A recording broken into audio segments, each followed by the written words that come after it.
Hindi lang na-meet pero- yung expectation mo. Kasi, bawat, kahit anniversary kasi, Papa Jack, although okay naman, bumabawi naman, pero, ang hirap din kasi ng, may mga promises din kasi na napapako, yung mga ganun. Yeah, I understand. But what is he working for now? Why is he maintaining the job? Alam ko naman, para sa future din That's namin. the point, di ba? He may not have given you flowers this Valentine's Day or last anniversary, tama? Tama, mali. Tama. But he's Hindi giving, kasi- but hindi he's kasi preparing for a good future, and that's for you.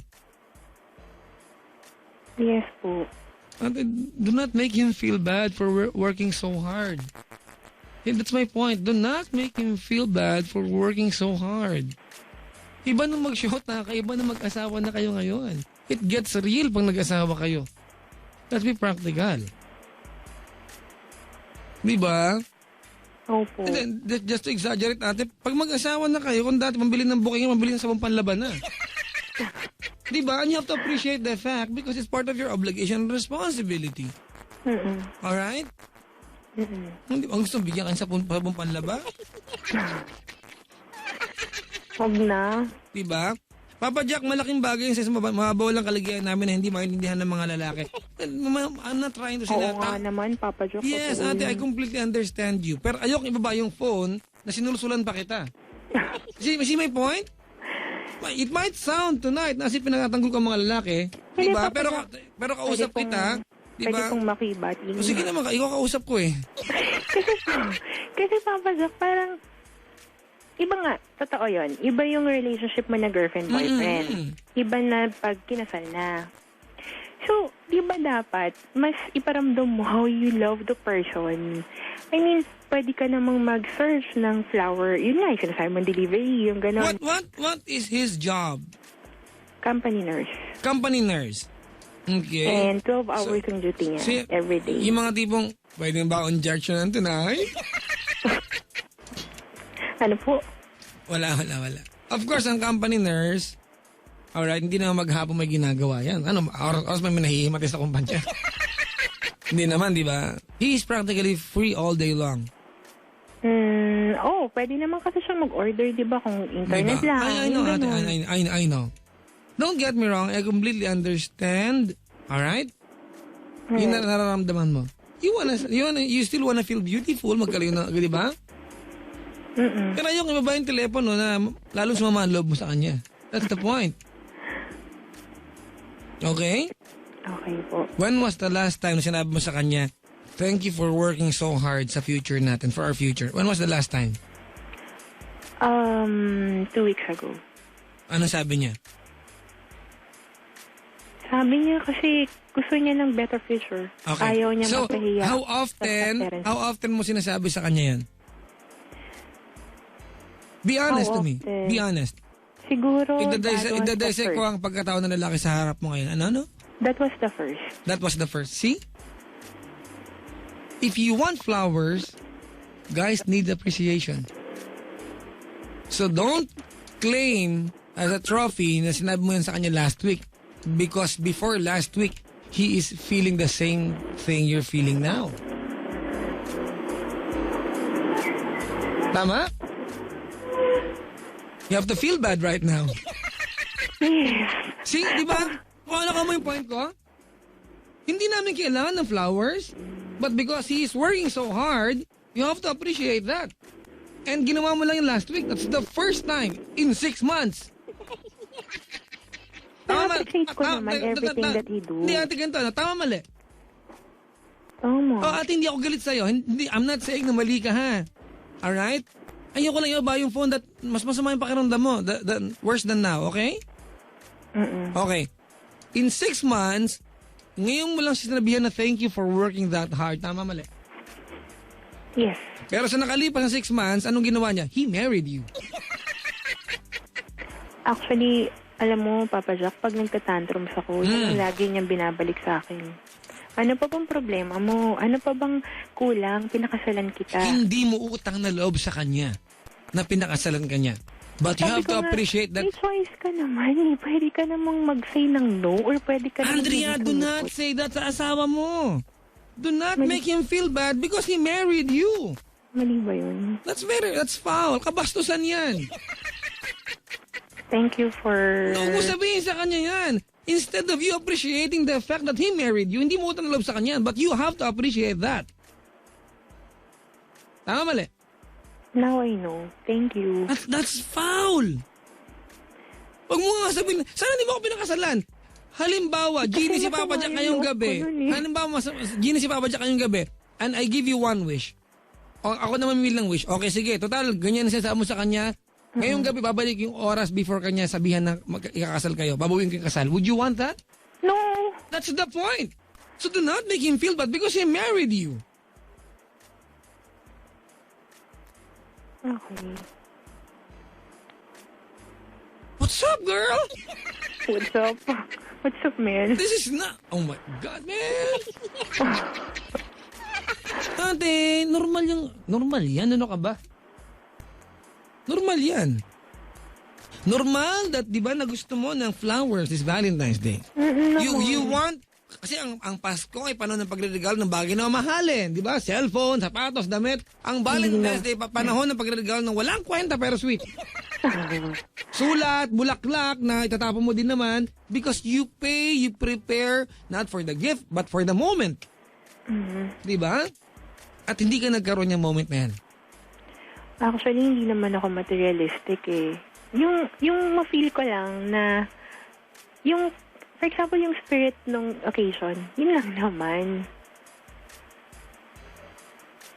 Huwag kang magalit. I know. Naintindihan kita. Pag nagalit ako sa'yo, nagalit sa akin si Mahal. Actually, tawagan din namin Mahal. Ay nako, you go a long way. Yes, tama ka dyan. That's the magic term of endearment na. Yes, Mahal. Mahal. Mag-switch na kayo. Oh, man! Pinawisang kilig-kilig ko sa'yo. Ang ganun. Oo, ang hirap mong kausap na. Pare-wari relasyon ko sa'yo.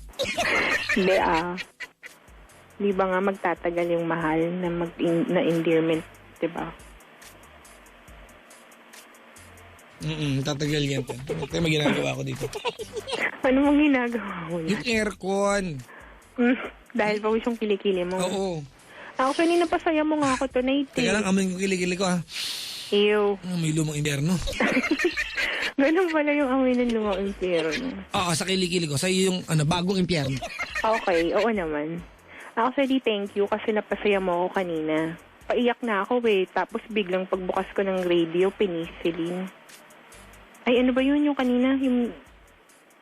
Ano ba yun yung gamot? Papa Jack, ang sabi mong, ano? Ano yun? Yung gamot. Yung gamot na, na drog. Ano yun? Binukulap po.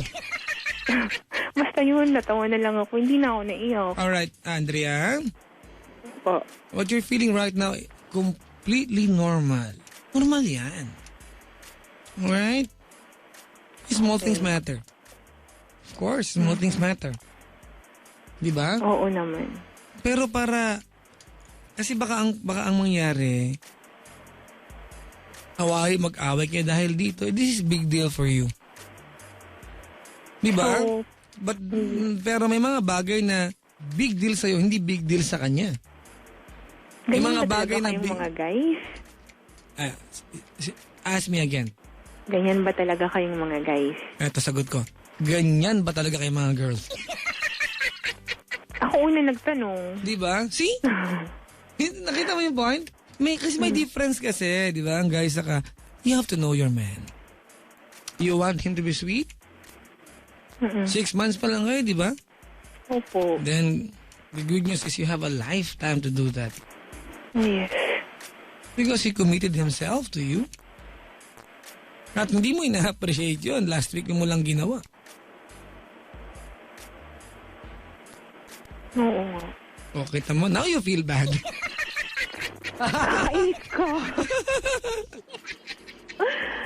I feel bad. Siyempre naman yung hindi naman ako perfecto eh. I know. Ako nga, gusto ko lang naman din yung mapaligaya ko siya. Nahihira. I'm running out of idea na kung paano siya pasayahin, kung paano siya paligayahin. At sa relasyon na ganyan, merong isa talaga, di ba? Nagagawa ng obligasyon para maging makulay ang relasyon. Alright? At kung sa setup niyo ikaw nakatoka, pagbutihin mo. Huwag ka magbilang ng mga ginagawa mo. Huwag mo ikumpara yung efforts mo sa kanya. Alright? Eh, anong gagawin ko? Alright? Ikaw ang nakatoka para magpakulay ng relasyon at siya ang nakatoka para magpayaman ng relasyon. He is doing his job. Do your job and meet halfway. Meet halfway. Mm-mm. Okay. Meet halfway. Yan, sa SLEX. Laguna siya, di ba? Okay. Turuan mo siya. Ito may nag-text, oh. Women holds the key sa magandang pag-asama ng isang couple. If you want your partner to be sweet, recognize every little thing, di ba, na ginagawa niya, and always say thank you because it gives a lot of motivation instead of counting yung kanyang pagkukulang. Tama. So, meaning, Ito, may nag-text si Janet, oh. Di ba responsibility ng mga lalaki na ipakita rin sa babae ang kahalagahan ng Valentine sa magkarelasyon? Once a year lang naman yun. I completely agree. I completely agree. I completely agree. Alright? I agree. I agree. Di ba? oo nga. I agree, ate. Di ba? I agree na obligasyon din namin yan to make you feel special. Alright? But at the same time, you have your own obligation. You don't have flowers right now. Tama? Wala. Tama? Wala kang flowers today, tama? Wala po. Okay. What do you have other than the flower? Siya. That's the point. He gave himself to you more than a flower. You have to appreciate the fact. Papa Jack, you're doing a good job. A job defending yourself. Siguro lalaki yung nag-text. Not to be impeached by Mahal. Salamat! Ninervous na ako dito. Alam mo, Papa Jack, there was a time na gusto ko na nga din gumive up. Wag. Ate, ano ka ba? Halimbawa, nag-give up ka. Alright? 5 years after mag-give up, you look back. People will ask you, ba't ka naghiwalay? Hindi siya sweet eh. Does it make any point? I-sense ba? Tsaka hindi naman grounds for annulment yun. Hindi, joke. Hindi. Wag na yun. Wag na yung technicalities. May sense ba na naghiwalay ka dahil dyan? Wala.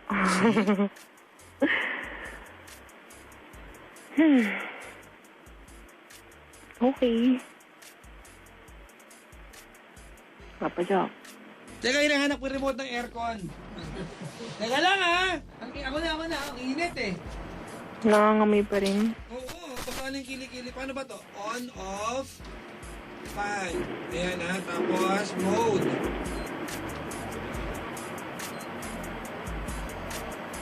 Alright. The number you dialed is a homosexual. Ha? What? Homosexual daw. Yung may hawak ng remote? Homo sapient eh. Yung may hawak ng remote. Oo, si Jason. Ako, homo erectus ako eh. Okay. Di ba homo erectus yung mga... Di ba tayo homo erectus tayo? Di ba kasi tayo nakakatayo matuwid? Erectus, di ba? Taping kasi nakayuko pa. Nakuha, go Hindi back ba osteoporosis yung nakayuko? Go back to your biology books, ha? Dapat siyang osteoporosis yun yung nakayuko. Well, mag-alin ka. Alright, ate. Yes, po. Of course, I completely understand you. Pwede magtampo, hindi